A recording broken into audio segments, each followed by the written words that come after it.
Puji Tuhan, salam sejahtera Bapak Ibu, Saudara-saudari, keluarga GBDI El Shaddai Magelang dimanapun berada. Tuhan Yesus memberkati kita semuanya. Hari ini mari renungkan kembali firman Tuhan menggunakan 365 yang mengubahkan hidup. Kita telah tiba pada pembacaan di kitab Wahyu pasal 2. Hari ini kita akan merenungkan satu tema berjudul pembiaran.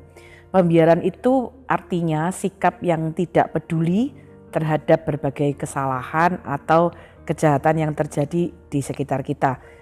Jadi misalnya kita melihat ada kejahatan tapi dibiarkan ya. Kita melihat ada sesuatu yang tidak baik atau tidak berkenan dan kita masa bodoh dengan hal itu, tidak peduli. Nah, pembiaran inilah yang juga kita renungkan. Mengapa kita renungkan? Karena ini yang terjadi pada jemaat di Tiatira yang kita bisa baca pada Wahyu yang pasal kedua. Jemaat di Tiatira itu mengasihi Tuhan, melayani Tuhan, iman mereka, pelayanan mereka, ketekunan mereka itu baik meskipun mereka menghadapi tantangan ya. Mereka itu bahkan mendapat pujian ya dari Tuhan. Nah, kita bisa baca dalam Wahyu 2 ayat 19. Aku tahu segala pekerjaanmu, baik kasihmu maupun imanmu, baik pelayananmu maupun ketekunanmu. Aku tahu bahwa pekerjaanmu yang terakhir lebih banyak daripada yang pertama. Nah, ada satu pujian yang diberikan kepada mereka. Tetapi meskipun mereka berbuat baik, bahkan ada pertumbuhan ya, ternyata mereka kemudian mendapat teguran ya, celaan karena mereka justru melakukan pembiaran terhadap apa? Terhadap hal-hal yang menyesatkan mereka. Ayat 20 berkata demikian, tetapi aku mencela engkau karena engkau membiarkan wanita Isabel yang menyebut dirinya nabiah mengajar dan menyesatkan hamba-hambaku supaya berbuat zina dan makan persembahan-persembahan berhala. Ya, ini adalah gambaran bagaimana ada kejahatan, ada ketidakkudusan ya yang dibiarkan ya menjadi sesuatu yang juga justru dilakukan di tengah-tengah mereka. Jadi apa yang kita bisa pelajari dalam semangat kita melayani Tuhan, kita perlu berhati-hati karena kita juga bisa melakukan pembiaran atau mengabaikan hal-hal yang bisa merugikan ya atau mendatangkan justru malapetaka dalam perjalanan iman Kristen kita. Nah, karena kita melakukan hal-hal yang tidak berkenan dan itu juga bisa menghalangi orang lain menuju keselamatan. Nah, ini yang perlu kita waspadai ya, pembiaran terhadap ketidakkudusan, pembiaran terhadap hal-hal yang membuat kita tidak menyembah Tuhan dengan sepenuhnya. Enggak apa-apa, kan enggak kelihatan, ini kan juga sesuatu yang tidak terlalu terlihat sebagai sesuatu yang buruk. Nah, kita harus waspada karena iblis berusaha menyusup menghancurkan tubuh Kristus dengan sedemikian rupa, dengan berbagai tipu dayanya.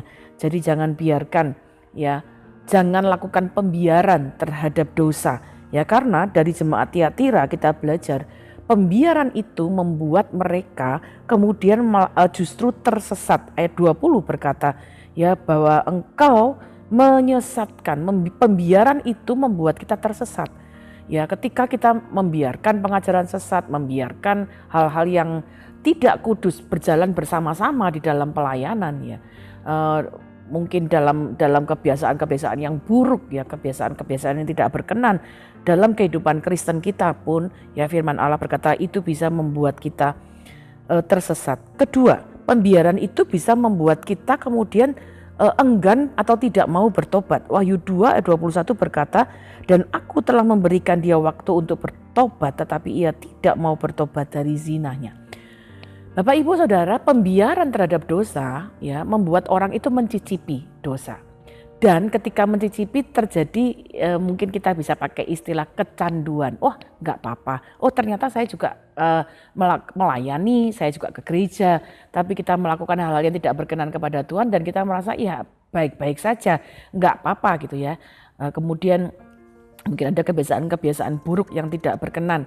Ya, firman Allah berkata, ada waktu untuk bertobat tetapi mereka tidak melakukannya.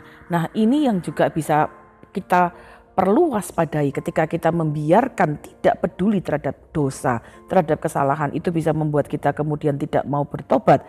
Bahkan kemudian bisa terjadi ayat 22 mengalami kesakitan atau kesukaran. Saya bacakan, lihatlah aku akan melemparkan dia ke atas ranjang orang sakit, dan mereka yang berbuat zina dengan dia akan kulemparkan ke dalam kesukaran besar jika mereka tidak bertobat dari perbuatan-perbuatan perempuan itu.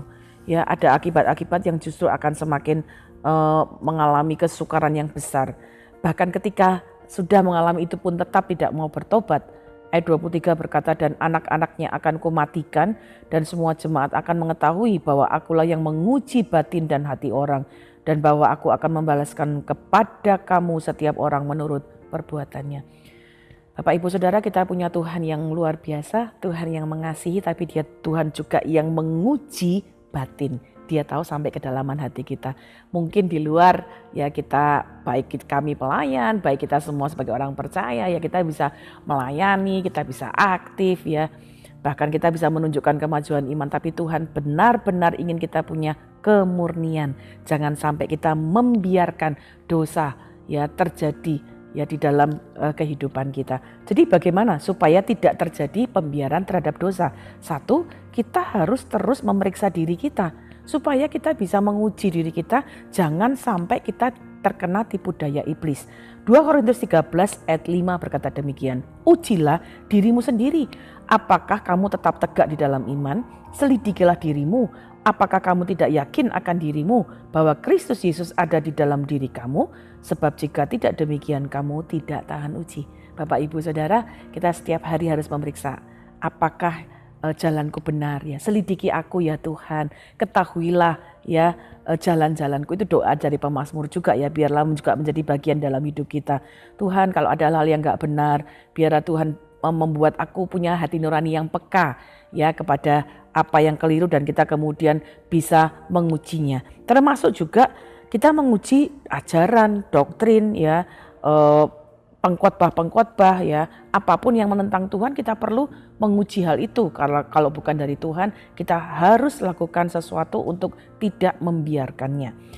1 Yohanes 4 berkata demikian, saudara-saudaraku yang kekasih, janganlah percaya akan setiap roh, tetapi ujilah roh-roh itu, apakah mereka berasal dari Allah, sebab banyak nabi-nabi palsu yang telah muncul dan pergi ke seluruh dunia.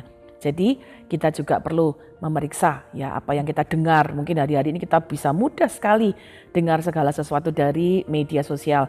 Hati-hati, uji itu supaya tidak membuat kita jatuh dalam dosa. 2, supaya kita tidak membiarkan, izinkan Roh Kudus yang memberi kita kebijaksanaan, membimbing kita. Kenapa? Roh Kudus itu yang akan mengajar, mengingatkan kita. Jadi waktu kita mulai lengah, kita mulai membiarkan, Roh Kudus akan mengingatkan kita. Waktu kita mengizinkan Roh Kudus terus pimpin aku, Roh Kudus ingatkan aku, Roh Kudus itu akan bicara dalam hidup kita. Yohanes 14 ayat 26 berkata demikian, tetapi penghibur, yaitu Roh Kudus yang akan diutus oleh Bapa dalam namaku, dialah yang akan mengajarkan segala sesuatu kepadamu dan akan mengingatkan kamu akan semua yang telah kukatakan kepadamu. Bapak Ibu Saudara, hari-hari ini ya ketika ada banyak hal-hal yang bisa menyesatkan, Roh Kudus itu akan mengajar, Roh Kudus itu mengingatkan, sehingga kita bisa punya kepekaan, tidak terombang-ambing, bahkan tidak tersesat. 3, kita harus meminta keberanian untuk menyingkapkan hal-hal yang palsu. Ya, Alkitab sudah menjelaskan kita tidak boleh membiarkan, tidak boleh toleransi, tidak boleh kompromi dengan ajaran-ajaran palsu. Efesus 5 ayat 11 dalam terjemahan sederhana Indonesia berkata demikian, jangan lagi kalian mengikuti kelakuan orang yang masih hidup dalam kegelapan. Semua itu percuma saja. Sebaliknya, hendaklah perbuatan dan perkataanmu menyatakan dengan cara hidup mereka itu salah. Jadi kita harus berani ya ketika ada sesuatu yang salah, kita berkata jangan lakukan itu. Pak, Bu, hei temanku, berhenti, ini enggak benar loh. Jangan teruskan. Jadi kita harus berani menyingkapkan hal-hal yang tidak berkenan. 4, supaya kita tidak terjatuh dalam pembiaran terhadap dosa, kita harus memelihara hubungan kita dengan Kristus, tentunya dalam doa, dalam firman, dan dalam melayani Tuhan. Karena Wahyu 2 ayat 25 berkata, tetapi apa yang ada padamu, peganglah itu sampai aku datang. Tetap berpegang pada iman melalui doa. iman itu pun timbul melalui pembacaan firman. Tetapi jangan hanya berhenti, karena iman harus disertai perbuatan. Jadi firman Allah berkata, Wahyu 2 ayat 26, mereka yang menang dan yang sampai akhir terus melakukan apa yang kukehendaki, akan kuberi kuasa yang sama seperti yang kuterima dari Bapakku. Waktu kita tidak melakukan pembiaran, kita terus memeriksa diri kita, mengizinkan Roh Kudus mengingatkan, kita berani ya untuk menolak ajaran-ajaran palsu, memelihara hubungan kita dengan Kristus. Firman Allah berkata, waktu kita tetap memegang, kita akan memperoleh kemenangan dan akan memperoleh kuasa di dalam Tuhan. Karena itu saya percaya ini pun kiranya jadi doa kita.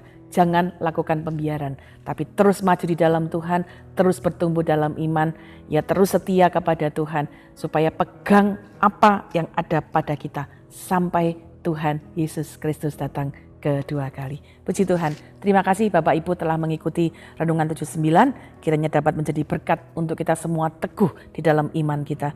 Bapak Ibu, mari berbagi kesaksian, baik mujizat kesembuhan, pemulihan masalah keluarga dan sebagainya. Atau juga menyampaikan pokok-pokok doa tertentu yang kami bisa doakan bersama. Salurkan itu melalui chat WhatsApp di 081327420088. Mari kita berdoa. Bapa, kami datang kepadamu, terima kasih untuk peringatan firman-Mu supaya kami tidak melakukan pembiaran terhadap dosa. Ampuni, seringkali kami lalai, seringkali kami membiarkan ada hal-hal yang tidak berkenan justru masuk di tengah-tengah pelayanan kami. Tapi kami mau belajar untuk kemudian semakin hari semakin teguh di dalam iman, tidak melakukan pembiaran, tapi semakin teguh di dalam kekudusan, supaya apa yang kami lakukan terus menjadi sesuatu yang kami pegang teguh sampai Engkau datang kedua kali. Berkati seluruh keluarga GPDI El Shaddai Magelang supaya teguh dalam iman, hidup di dalam kekudusan, melakukan firman-Mu sehingga Engkau mendapati kami menjadi umat Tuhan, menjadi jemaat Tuhan yang berkenan kepadamu. Terima kasih Bapa yang baik. Ya Tuhan, tolong seluruh keluarga GPDI El Shaddai Magelang yang menjadi milik Kristus, menyalibkan daging dengan segala hawa nafsu dan keinginannya. Kiranya kami hidup oleh Roh, dipimpin oleh Roh. Di dalam nama Tuhan Yesus Kristus kami mengucap syukur dan berdoa. Haleluya. Amin.